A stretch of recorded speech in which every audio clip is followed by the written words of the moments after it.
కాకా అంటే భయం లేదు నీకు. అయినా అందరికీ తెలిసిందే రాశావు. అది న్యూస్ ఎలా అవుతుంది? నీకు కూడా తెలియని న్యూస్ ఏంటో తెలుసా?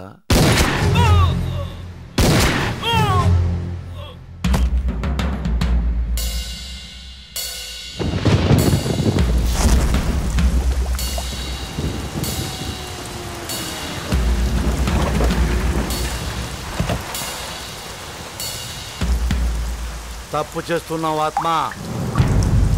ఇన్నేళ్లు కాకా దగ్గర పనిచేశావు. ఇప్పుడు బయటకు వచ్చి కాకానే ఎదురుస్తున్నావు. వద్దు, కాకా నిన్ను బతకనివ్వడం.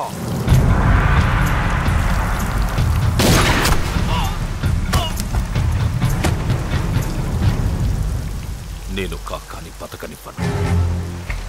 వెళ్ళిని కాకాతో చెప్పు, సిటీలో కాకాను ఆత్మను ఒకడే ఉండాలి. ఈ రోజు నుంచి కాకా అంటే పడని ప్రతి వాడికి ఈ ఆత్మగాడి అడ్రస్